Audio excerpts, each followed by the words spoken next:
పవన్ కళ్యాణ్ గారి ఆహార్యం చూసినప్పుడు ఆయన ఉంగరాలు సంథింగ్ ఏవో కనిపించాయి నాకు.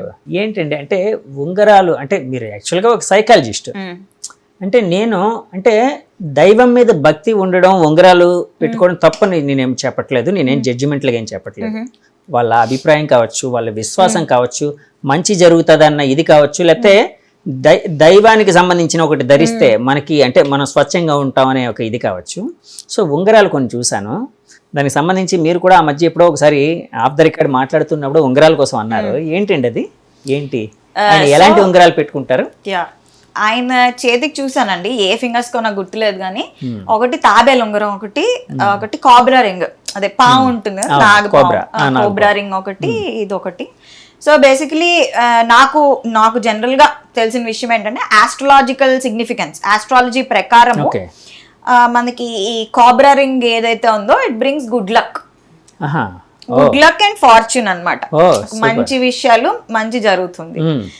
రెండోది ఏంటంటే టర్టిల్, అదే మన టార్టాయిస్ తాబేలు ఉంగరం ఏంటంటే ఇది పాత కర్మలను కడిగేసి కొత్త పరివర్తన తీసుకొస్తుంది, ఒకలాంటి ట్రాన్స్ఫర్మేషన్ అండ్ గుడ్ కర్మస్ అంటే పాత పూర్వజన్మలో చేసిన కడిగేసి ట్రాన్స్ఫర్మేషన్ తీసుకొచ్చి ఎందులోనైనా నిలబడితే గెలుస్తారు అనే ఒక సిగ్నిఫికెన్స్ ఉన్న ఫింగర్ రింగ్స్ ఇవి. ఇంకా ఆస్ట్రాలజర్స్ ఇంకా బెటర్ గా చెప్తారు. ఇన్ జనరల్ ఆస్ట్రాలజికల్ సిగ్నిఫికెన్స్ ఇది. బట్ సైకలాజికలీ దీన్ని తీసుకుని మాట్లాడాలంటే ఎక్కడ ఏది ఎవిడెన్స్ లేదు that wearing rings has psychological impact అని. ఉంగరాలు వేసుకోవడం వల్ల వాళ్ళకి ఏదో నిజంగా వచ్చేస్తుంది, సైకాలజీ ప్రకారం ఎక్కడ రీసెర్చ్ లేదు. కానీ ఒక విషయం ఏం చెప్పుకోవాలి, సైకాలజీ అనేది సైన్స్ కాబట్టి సైన్స్ పరంగా లేదు. ఆస్ట్రాలజీ అనేది సూడో సైన్స్ అండ్ ఆస్ట్రాలజర్స్ వాళ్ళు చెప్తారు అంటే ఒక నమ్మకం, ఒక దైవత్వం అనుకోండి. ఇక్కడ అది వేసుకోవడానికి సైకాలజీకి రిలేషన్ నేను చెప్తాను ఏంటంటే, ఎవరైనా ఏదైనా అది ఫింగర్ రింగ్ కావచ్చు, లేదా గొలుసు కావచ్చు, లేదా బొట్టు కావచ్చు, ఏదైనా సరే దీనివల్ల నాకు మార్పు వస్తుంది, దీనివల్ల నేను గెలుస్తాను అని గట్టి నమ్మకంతో గానీ ఏదైనా వేసుకున్నారు అనుకోండి, ఒక ఫింగర్ రింగ్ అని ఏదైనా కడియం గానీ నేను ఒక గట్టి నమ్మకంతో దాన్ని వేసుకున్నాను అనుకోండి, affirmation positive energy positive vibe తో నేను వేసుకున్నాను అనుకోండి, ఫెయిత్ హీలింగ్ అంటాం. చూసారా, ఫెయిత్ హీలింగ్ అనే కాన్సెప్ట్ ఏంటంటే భగవంతుడిని నమ్మండి మిరకల్స్ జరుగుతాయి అంటారు. అంటే ఆ ఫెయిత్, ఆ ధైర్యం వల్ల ఇప్పుడు బాగా క్యాన్సర్ పేషెంట్ కో బాగా ఒంట్లో బాగాలేని వాళ్ళకో ఆ దేవుడు స్తోత్రం చదువుతుంటే ఒకలాంటి ఎనర్జీ పాజిటివిటీ దానివల్ల వాళ్ళు బతికేస్తారు ఆ ధైర్యానికి. సో ఎవరైనా ఏదైనా అనుకుని స్ట్రాంగ్ ఎఫర్మ్ చేసుకుని నమ్మకంతో పెట్టుకుంటే మన మైండ్ లో మనకి తెలియకుండా సబ్ కాన్షియస్లీ చేంజెస్ వస్తాయి.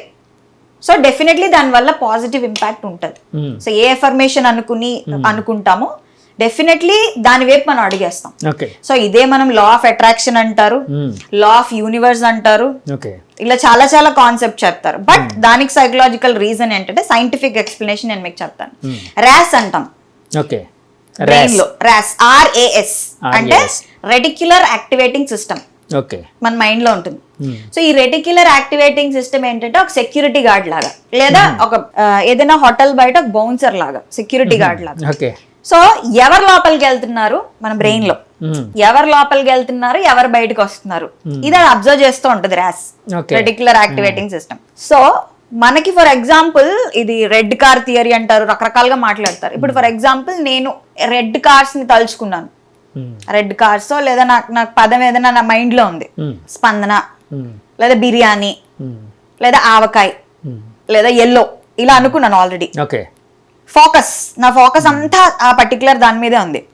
మీరు రోడ్డు మీదకి వెళ్ళారు అనుకోండి, మీకు తెలియకుండా మీకు ఆ రెడ్ కార్ కనబడుతుంది. అంటే ఆ ఫోకస్ అంతా దాని మీద ఉండడం వల్ల మనకు అవే కనబడతాయి, సబ్ కాన్షియస్లీ మనకు కనబడతాయి. కాబట్టి ఈ లా ఆఫ్ అట్రాక్షన్ ఇవి ఎలా పనిచేస్తాయి అంటే మన ఫోకస్ ఎక్కడ ఎక్కువ తీసుకెళ్తామో దాని పట్లే మనం సబ్ కాన్షియస్లీ తెలియకుండా యాక్ట్ చేస్తాం. అందుకే యువర్ రెస్పాన్సిబుల్ అంటారు. ఇప్పుడు సింపుల్ ఎగ్జాంపుల్ చెప్తానండి ఇది ఎలా పనిచేస్తుంది, ర్యాస్ ఇన్ యాక్షన్ అని చెప్పి. ఎగ్జామ్ రాస్తున్నారు, ఇప్పుడు ఎగ్జామ్ రాస్తున్న వాడికి ఏదో ఒక ఎగ్జామ్ మంచి ఎగ్జామ్ రాస్తున్నారు, అక్కడ ఇన్విజిలేటర్లు కొట్టుకున్నా వినిపించదు, వెనకాతల పెద్ద పెద్ద సౌండ్లు పెట్టి సౌండ్ సిస్టమ్లు పెట్టి డాన్స్లు వేస్తున్నా వినిపించదు, ఇంకేదో జరిగిపోతున్నా వినిపించదు. ఎగ్జామ్ క్వశ్చన్ ఆన్సర్ ఫోకస్ తోనే రాస్తారు, మిగతా అన్ని మ్యూట్ అయిపోతాయి. ఓకే. ఎలాగా చెప్పండి? అలాగా మామూలుగా అవే స్టిమ్యులై ఉంటే చదువుతున్నప్పుడు ఇంట్లో అబ్బా ఇవన్నీ పెట్టిస్తాడు, కాన్సన్ట్రేషన్ ఉండదు అనుకుంటా. మీరు ఎగ్జామ్ హాల్లో ఏం చేస్తారు? అంటే ర్యాస్ అనేది ప్రాపర్ గా యాక్ట్ చేస్తుందనా అక్కడ?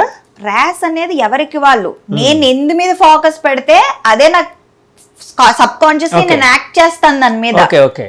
ఇప్పుడు నేను గెలుస్తా అనుకుంటే సబ్ కాన్షియస్లీ మీరు దాని వైపు ఇచ్చేస్తూ ఉంటారు మైండ్ డెఫినెట్లీ. అందుకే అంటారు సెల్ఫ్ టాక్ అంటారు, విన్నట్లయితే ఇదంతా ట్రాష్ అనుకుంటారు, ఇదంతా నిజం కాదు అనుకుంటారు, కానీ మైండ్ మీద బాడీ మీద దీన్నే ఇప్పుడు న్యూరోప్లాస్టిసిటీ అంటున్నారు. యాక్చువల్ గా సీక్రెట్ అనే బుక్ లో కూడా అదే చెప్పారు. సీక్రెట్ అనే ఒక ఫేమస్ బుక్ రెండవ ఉంది, ఆ బుక్ లోని అదే చెప్పారు. లా ఆఫ్ యూనివర్స్ అన్నాను, లా ఆఫ్ అట్రాక్షన్ అన్నాను. సో ఇవంతా ఇదే. చాలా మంది ఏంటంటే ఇదంతా ఇదంతా అది అనుకుంటారు, బట్ డెఫినెట్లీ మనకి మనం ఏం మాట్లాడుకుంటాం, మనకి మనం రెగ్యులర్ గా మన మైండ్ లో ఏం రన్ అవుతాయి thoughts, every thought will count. Okay.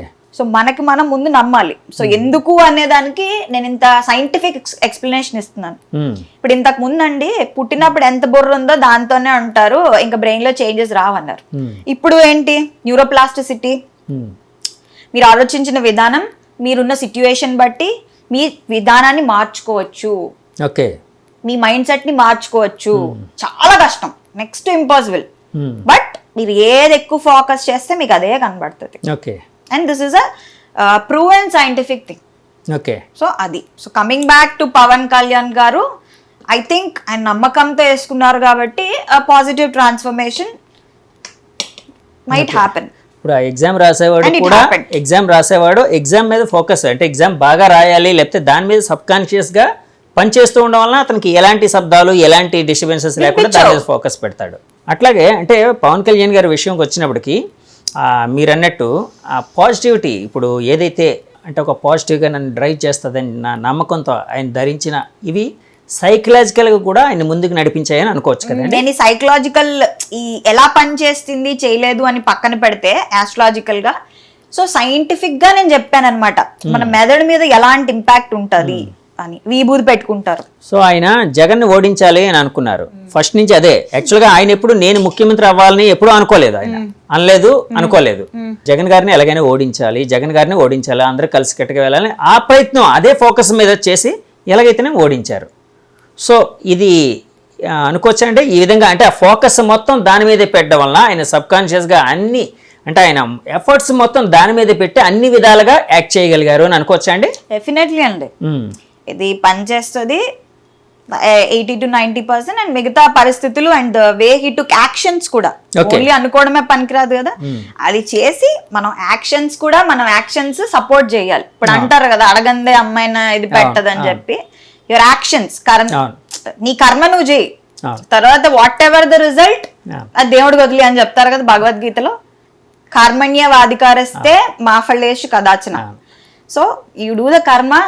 So I think he followed it and he succeeded. మనసా వాచా కర్మన దాని మీద ఫోకస్ పెట్టారు అంతే కదండి. మనసా వాచా కర్మన అంటే 100% ఎఫర్ట్. డెఫినెట్లీ అండి. ఎన్నిసార్లు ఆయన ఓడిపోయినా సరే కన్సిస్టెన్సీ గానీ చూసినట్లయితే ఆ ప్రజల్లోకి వెళ్ళి దూసుకుపోవడం గానీ అది ఎక్సలెంట్. ఇప్పుడు ఆపరేషన్ లేకుండానే మోకాళ్లకు ప్లాస్మా ట్రీట్మెంట్, మీ ఆర్థోపెడిక్ సమస్యలన్నిటికీ రోబోటిక్ టెక్నాలజీ ద్వారా తక్కువ ఖర్చుతో శాశ్వత పరిష్కారం, ఫ్రీ కన్సల్టేషన్, ప్రతి ట్రీట్మెంట్ పై 20% డిస్కౌంట్. ఈ ఆఫర్ కొద్ది రోజులు మాత్రమే, త్వరపడండి.